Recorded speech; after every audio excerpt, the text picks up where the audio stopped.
Hello, this is Alex Ding, and today I'm going to go over a very interesting game I played on ICC very recently. This was a 15-minute standard game with 5-second increment per move, and I was playing white against an approximately 2100 USCF player, Aakaash Meduri. And this game started off with the standard dragon move order: e4, c5, knight f3, d6, d4, take, knight f6, knight c3, g6, bishop e3, and then a6. This is known as the Dragendorf variation, which combines both the ideas of the Najdorf and the dragon. So here I spent some time deciding on what move I would play in response to a6, and in the game I decided to play f4. And f4 resembles a Levenfish variation of the dragon, and it has many of the same ideas as the Levenfish, the main one being control of this e5 square and the threat of this e4, e5 push at some point. However, this f4 variation wasn't very popular according to ChessBase, and when I looked it up, I believe it was played only like 5 or 6 times. And the main idea is because this g4 square becomes very weak, and in some lines I might have to waste a move with h3 to guard this g4 square. However, during the game I wasn't very convinced that this g4 square weakness was going to be that much of a problem, because, for example, after knight g4, bishop g1, my bishop still occupies this very nice diagonal, and this knight is looking pretty awkward on g4, not really accomplishing much. And an example continuation of this line could be, let's say, bishop g7, improving this bishop towards a good diagonal, and then I can play h3. He retreats back to f6, and then I play queen f3. And if you look at this position and compare it to the position a few moves ago, after f4, the only move black has made is bishop g7. But if you look at the moves white has made, he has played bishop g1, queen f3, and h3. And basically white has gotten 3 free moves. And the most important one being h3, of course, guarding this g4 square. So because white has gained a few moves on black, white is probably better in this position. So let's go back to the main game continuation.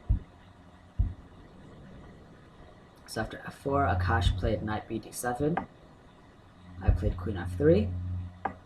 And then Aakaash decided to, I guess, end my threats of e5 with e5 himself. So of course here, as you could tell in my live commentary video of this game, I spent quite a considerable amount of time thinking about castling long. Here, knight b3 is probably the most common and safe approach, and I didn't like this because I wanted to make the game a little bit more interesting. So here, let's spend a little bit of time calculating the lines after 9 castles long before we go back to the actual game continuation. So after castling, if black takes on d4, which is the main move, I guess, accepting my minor piece sacrifice, bishop takes d4 is necessary. So after bishop takes d4, black has many options, such as knight c5. Let's put arrows here. Knight c5. You can play queen e7. I guess bishop g7 or bishop h6. And these are all normal-looking moves. So let's start with knight c5 first. So after knight c5, white actually has a very nice series of forcing moves that leads to a very good position for white. So if you want to pause your videos for a few minutes or so and decide for yourself what white's best move here is, feel free and unpause your videos when you guys are done. So assuming you've paused your videos and you've figured it out, or you want to know the answer, the correct answer is bishop takes f6. So of course queen takes f6 is forced, and then white has a nice tempo gaining move, knight d5.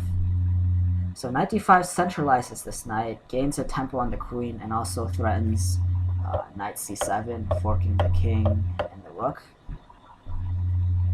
So here in this position, queen d8 is pretty forced. And now the key move in this position, which hopefully you saw while you guys were calculating, is queen c3. Queen c3 is a good move because it exploits the weak dark squares, and of course it attacks the undefended h8 rook. So this forces black to play the awkward looking move f6. So if you're wondering why a move like rook g8 doesn't work, it's because knight f6 check forks the king and the rook, and I will win lots of material in this line.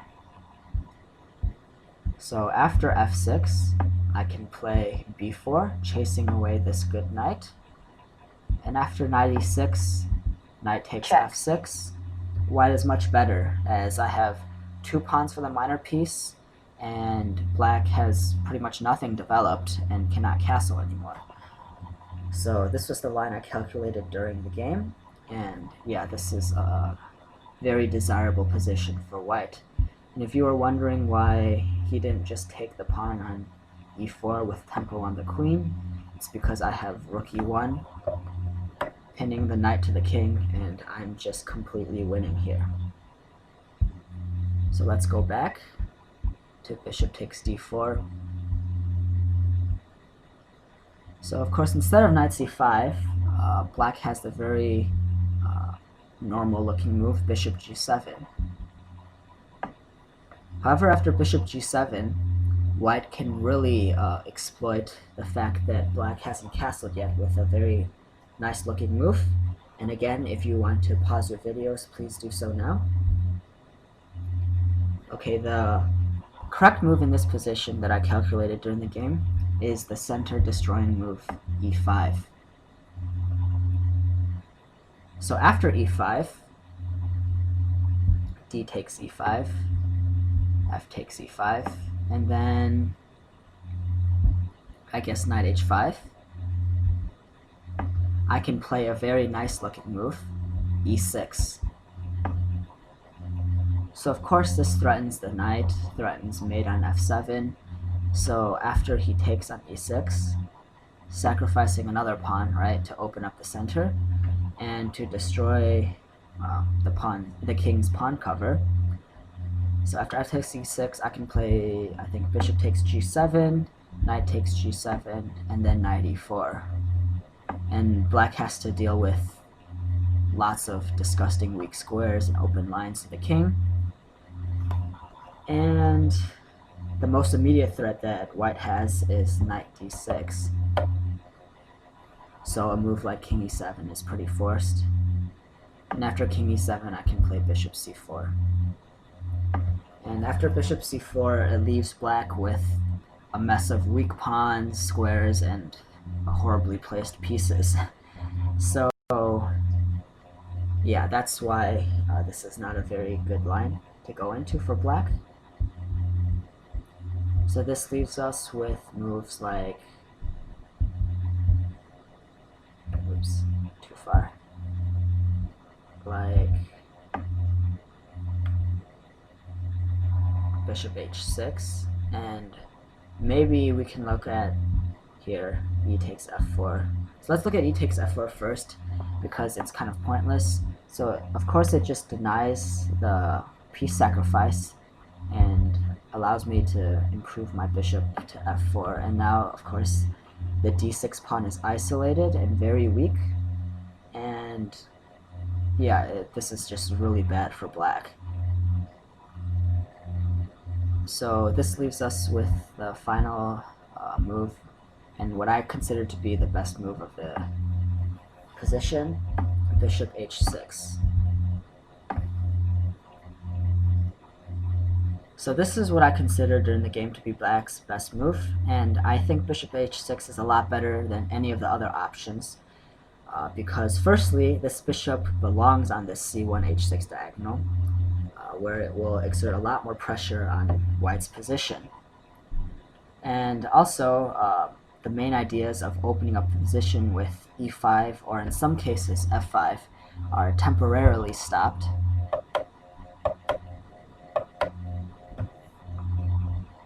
So therefore, as white, I have to quickly respond with bishop e2, because I do not have time for slow moves in this position. And I briefly considered the move king b1 during the game, but I thought that it was way too slow for this kind of situation, where the only compensations I have for the minor piece are dynamic advantages, so I can't afford to make slow moves. Because if I do, his material advantages will end up deciding the game. So after I played, well, I didn't actually play it, so after bishop e2,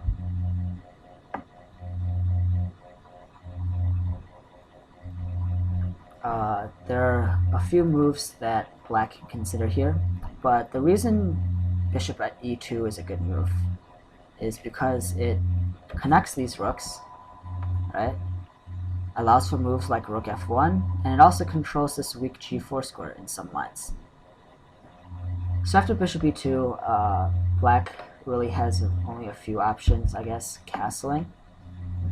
So after he castles, I can play g4, threatening to fork on g5, and after he plays bishop g7, g5, white really does get some serious pressure on black's position. And here knight e8 is forced. So after knight e8, I can take on g7. King takes g7, and then I can play h4. And of course, white still has all of his dynamic advantages. And this is where I stopped calculating during the game, because, of course, it's really hard to decide for a candidate move for black. So here I just thought, well, I had enough compensation for my piece, and I have threats of h4, h5, and in some lines f4, f5. So yeah, I decided this was a little bit better for white. And if you're wondering why knight e8 was forced and not something like knight h5, it's because, once again, black has lots of weaknesses, the main one being on d6. So after I played g5 and knight h5, I can again take on g7. It doesn't matter what he takes with, knight or the king, I can take on d6. And now I have the same position as before, except I'm also one more pawn up, and I improve this rook to d6. So of course, this is better for white. So black is going to have a hard time untangling all his pieces, and I'm going to have lots of time on black. So here, let's go back to the main game continuation, queen c7.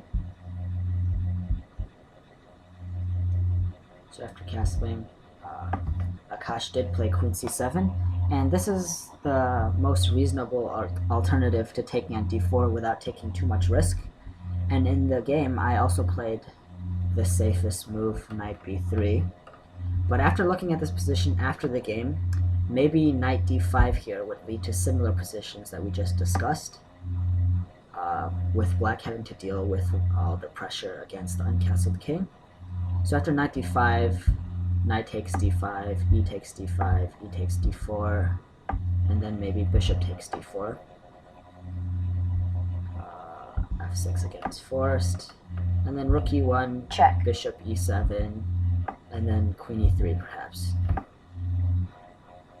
Black still has to deal with all this pressure against his uncastled king, and lots of weak squares to deal with. So maybe that was an option I could have considered during the game. But of course I played knight b3. Aakaash responded with b5, And here I take on e5 to give black a really hard time developing his dark squared bishop. And of course d takes e5 is forced because knight takes e5 drops the knight on f6, so of course black doesn't want that. So after d takes e5, I play bishop d3. So if you look at this position, it's quite obvious as to why black's dark squared bishop will have a really hard time finding a good home. The normal dragon developing move, bishop g7, leaves the bishop staring at his own e5 pawn.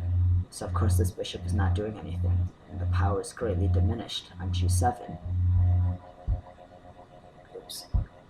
Bishop e7 leaves the bishop very passive, and after a move like rook h to f1, because I want to keep this rook on the d file, followed by ideas of g4 and g5, black will have lots of uncomfortable pressure on his position. So that leaves bishop d6 and bishop b4. Bishop c5 just hangs it. So bishop d6 actually loses to a very nice tactic. If you guys want to pause your videos and figure this out, it's only 2 or 3 moves. So here the correct move is bishop takes b5, which wins a pawn. And of course black doesn't have to take it, so white can just retreat it later on, being a pawn up. But of course if he takes, I can play knight takes b5, forking this bishop and the queen, and he cannot save this bishop anymore, so I win a minor piece.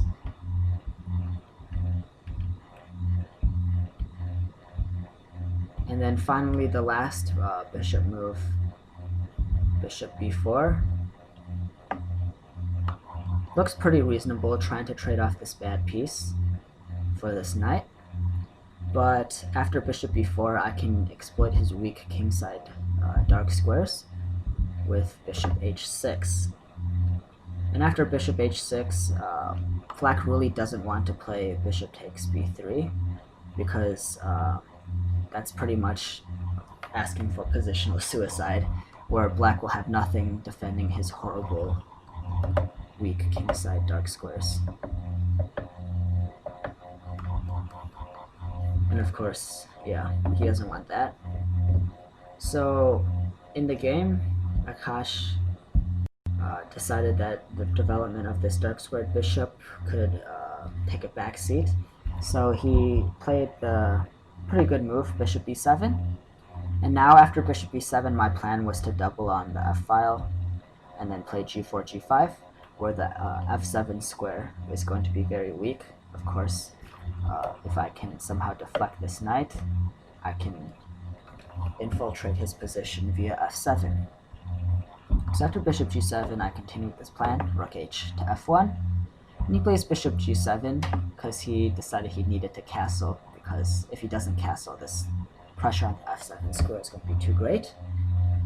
But of course, this bishop on g7 really sucks, so I'm definitely a lot better here. So after bishop g7, I play g4, he castles. So of course now g5 isn't as strong, so I switch plans and play h4, planning the thematic h4, h5 push, as is typical of dragon positions. So now after h4, he plays the move rook a c8. So he clearly saw my plan of playing h4, h5, which blows open the king side, and rook a c8 temporarily prevents me from playing h5, because, for example, if I do end up playing h5, he can play b4. And now this is getting very uncomfortable, because after something like knight e2, he can play knight takes e4. And of course I don't want to trade on e4, because after bishop takes e4, knight f6, the weakness of this c2 square becomes apparent, and black has lots of mating pressure here, and I'm probably going to just lose that minor piece. So yeah, that's why I can't play h5 just yet. So here I play king b1. So now that mating pressure is gone, since I have the a1 square to retreat to now. So after king b1, he plays knight b6. So after looking at this position for a while in the game, it's pretty obvious that there are no immediate tactical threats, so therefore I begin to make all my pieces superior to those of their black counterparts. So here I play the nice move bishop c5, and this improves my dark square bishop to a stronger diagonal, where it will also gain a tempo on this rook. And now, of course, this also indirectly puts pressure on this f7 pawn, because now this g4, g5 threat is renewed.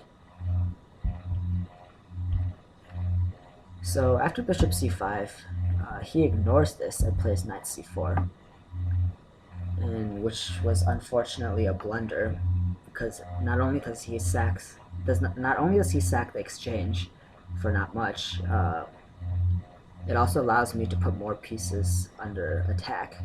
So of course bishop takes f8 wins also, but g5 puts more pieces under attack. And after g5, knight h5, it's just a matter of infiltrating my opponent's position.